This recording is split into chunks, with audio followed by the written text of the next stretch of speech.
Alright, this is how to increase your value at work without working more hours. This should be a pretty quick one because necessarily I don't think that you can. I think you gotta do a whole bunch of stuff and work more hours. I feel like asking how you can do it without working more hours is kind of counterproductive unless you're working, 70, 80, 100-hour weeks.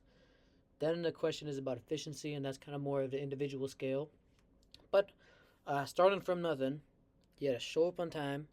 You gotta try to create long-term solutions and demonstrate consistent effort. Now, sometimes you're not gonna be the best at it, but that's okay. If you're learning along the way, you're consistently giving effort, and you're consistently trying to come up with long-term solutions.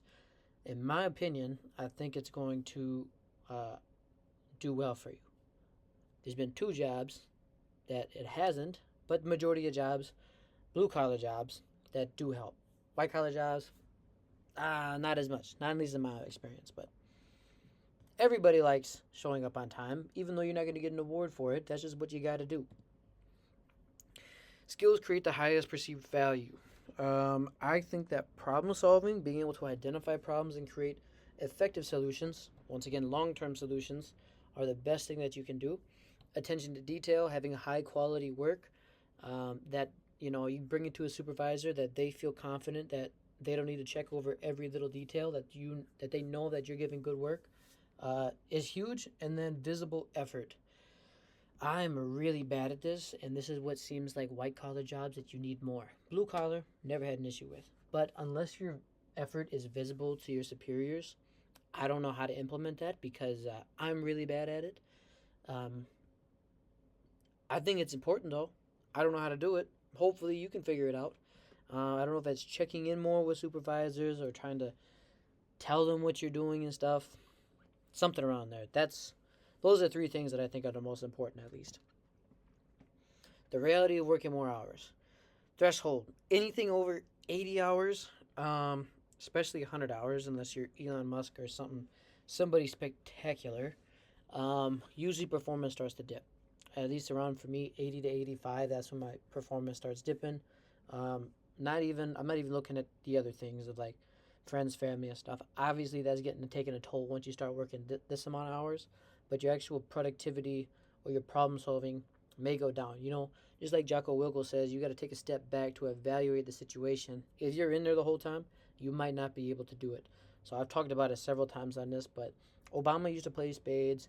Abraham Lincoln used to like go to theaters or operas or something like that. Every once in a while, you need to take a step back and look. So, um, if you're working 80 hours or even if you're working 70, I think people are going to notice. Maybe you don't need to work 100. Maybe you do. I don't know what job you have, but just know if you put an ungodly amount of hours in and then your quality of work starts going down, it starts becoming counterproductive. Second one, negative bias in the workplace culture. Human nature, again, let's see. Oh, this is frustrating, but it's true. Human nature, um, there's if you fail or there's something negative that happens, I think it's a 3 to 1. It's called like Frankenstein's or Frankenstein's rules. Um, that's a rough estimation of you need three good things in order to offset a bad thing. And if you're there more often, just like this, if you're here this much and you start messing stuff up, you're going to need to do three good things for every bad thing you do, at least to break even from what this theory was. I can't necessarily name it off the top of my head, but the more you're in there, the more you're with the bull, the more you might get the horns. And I've definitely got this at one of my jobs, one of the airport jobs. And it's insane because at one of them, we have somebody who's doing, the minimum, just showing up to work, getting their work done, and cool. And then I'm doing all these like long term things, and I'm there more often. But then a couple of negative things happen, and then it seems like it latches onto you. You can get really frustrated about that, and I've been very frustrated about that. But it's human behavior. So at that point, it's still on you, and you need to limit what you're doing so you can become more productive. Maybe not that, but more quality stuff, and then just not screw up because that weighs on you a lot, even if you've done more. Quality over quantity. Working more hours is fantastic, but like I just said here, it can become counterproductive, which also goes into this. So work a whole bunch of hours, put a whole bunch of work in, but don't overexhaust yourself and start coming up with bad products because that's going to follow you more. The high value mindset. I always think that nothing is impossible. There's been times that I tried implementing things and I was told that it's impossible because it comes with other entities or legal issues. I gave it a shot. I talked to the legal department and it got worked out. And guess what? It came out fantastic. One of it was this food donation program, and now we've donated over 2,000 meals. Um, it worked out really well. And those are the things that actually kind of help you shine more if you talk about it correctly, which I don't think I have. But it's done, helping a whole bunch of people either way. So that's one thing. Never think or nothing's impossible. Action orientated approach. So if you have an evaluator or a supervisor and you need to always ask them, is this okay? Is this okay? Is this okay? That's they're basically doing the work for you. So action orientated to me says, I have this problem. These are the solutions I came up with. These are the actions I want to take. Are you okay with that? Yes, and then you get right to work, and then you check in with them at the next checkpoint. So you take action right away, not just, I guess not being as risk averse and having to ask permission for everything. I think action goes a long way. Confidence in decision making, which goes with the other one. Excuse me. Leaning forward to your stuff, being a little bit more accepting of risk, and just getting stuff done. If you're working on a project and you have to ask your supervisor, hey, what about this? And it's a small detail, they don't have as much information as you do, and they don't know the project as you do in and out. So if you make a logical decision, and even if they don't like it, and you come back and say, these are the decisions I made because of this, they might be like, oh, shoot, I didn't think about it that way.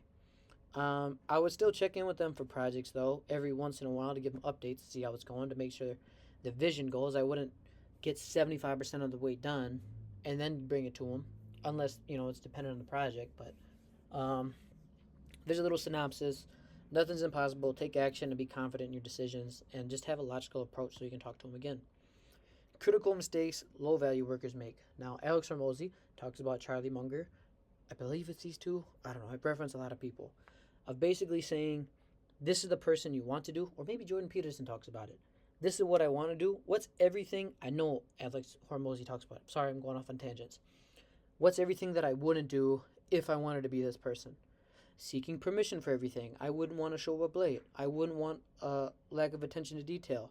I wouldn't want to fear making mistakes, because then I'm not going to learn anything.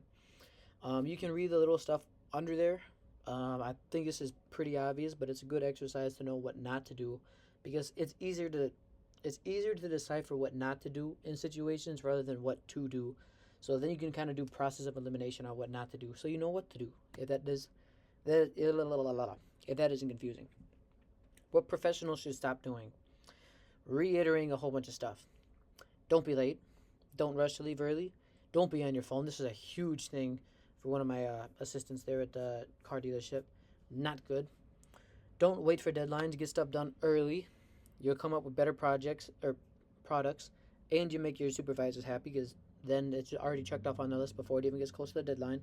And avoiding difficult work. Try to get into difficult stuff. If you mess it up, oh well, you learn it. You got the skill. Even if it makes you look bad, you still gave it a shot when other people didn't. Real story, turning impossible into reality. So I'll try to go through this quick. If you can't tell, I'm talking fast. I'm real busy. I got to cook, and I'm going to the gym, and I'm trying to get this stuff done. So 2 tests hadn't been done in years. One was deemed not practical, and another one was deemed impossible. A simple solution. For both of them, I talked to the stakeholders saying, what would need to be done? They told me what would need to be done. They said it's impossible, but you can give it a shot. I gave it a shot, talked to the right people, legal team, FAA for another one, and boom, it got done. So, let's see, created a tool, management scrutinized. Okay, yeah. So, there's another one that an idea got very scrutinized. My subordinates really wanted it, and the people, in my same, structure vicinity, or however you want to call it, they all liked it, but my management didn't. So then I made it, and then I brought it to my management, and then they said, it's impractical, but if you're going to do this, this, and this. Every time I went there and they said it was impossible, or they said it was not worthwhile, they told me everything that they wanted done, or everything that could have been done in order to try it. Even if it wasn't possible, they knew exactly why it wouldn't work. So those are exactly what I tried, and they worked both times. Sometimes it's actually going to be true that it is impossible, or it's not worthwhile. It's project dependent, but there's 3 times that I've done it. I know I just said 2, but I just thought of another one. There's 3 times that I've done it where they give me the checklist of what are the things I need to do if I were to give it a shot, and it came out great both times. Okay, persistence pays off. Everything I just said. Everything they need for adoption, that's if it's impossible. These are the steps that you need to do. Give it a shot. Or this is impractical. I don't like this product. Okay, what would you do to make it happy? Boom, it fixed all their concerns, and bam, there she goes. Hopefully, you got something from that. But basically, nothing's impossible. Be action oriented and be confident decision making with logical solutions to help back it up. Strategy for winning over skeptics, which is usually with your supervisors. When people, including your bosses, aren't on board with a new idea, ask them what they would do if they were tasked with the product, and ask them to explain their thoughts. You got to listen to them, because if they don't say yes, it's not going to get implemented. So you got to listen to them first, even if it seems illogical. Listen to it first. Address their concerns. Repeat it back to them so they know that you know what their concerns are. Secure agreement. If I were to solve these problems, would you do it? Yes or no? If they say no, maybe you didn't do the first 2 steps, or they're just, I don't know, I don't want to say not good, but something bad happened. Final, deliver excellence. Once you heard about it all, address the concern, not address the concerns, fix all the issues that they have, and then overachieve it, and then usually everything that I've tried in this works out. Excuse me. Do not forget the one I talked about earlier by, making your work known, because I didn't do that, and I should have in a lot of cases. Which, even though it seems like I don't want to do it, because I don't know, you just want to get the work done and you don't want to seem arrogant and stuff. Ah, shoot. But I think in a lot of cases that would help out. Hello?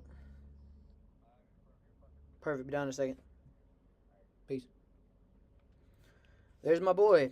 All right, key takeaways. You passed the higher value. If you couldn't tell, that was Dave. That's my boy. Build undeniable evidence. Do a whole bunch of stuff. Document it all so you can go back on it. Work smart, just not harder. Quality matters more than hours. Avoid burnout, which lead to mistakes. Remember the 3-to-1 rule, or roughly whatever that is. Negatives impact you more than the positives. And adopt the right mindset. Believe nothing's impossible. Take actions confidently and learn as you go. Finally, win over skeptics. They're your leadership, so you got to listen to their concerns, address them, and then deliver excellence that solves all the problems, and then you'll be good to go. This is at least what I think. I'm 25, got $270,000. I don't know, decent with career, I guess. But yeah, there's a whole bunch of things that goes into that, but that's at least what I think. Thank you for watching, and have a good day.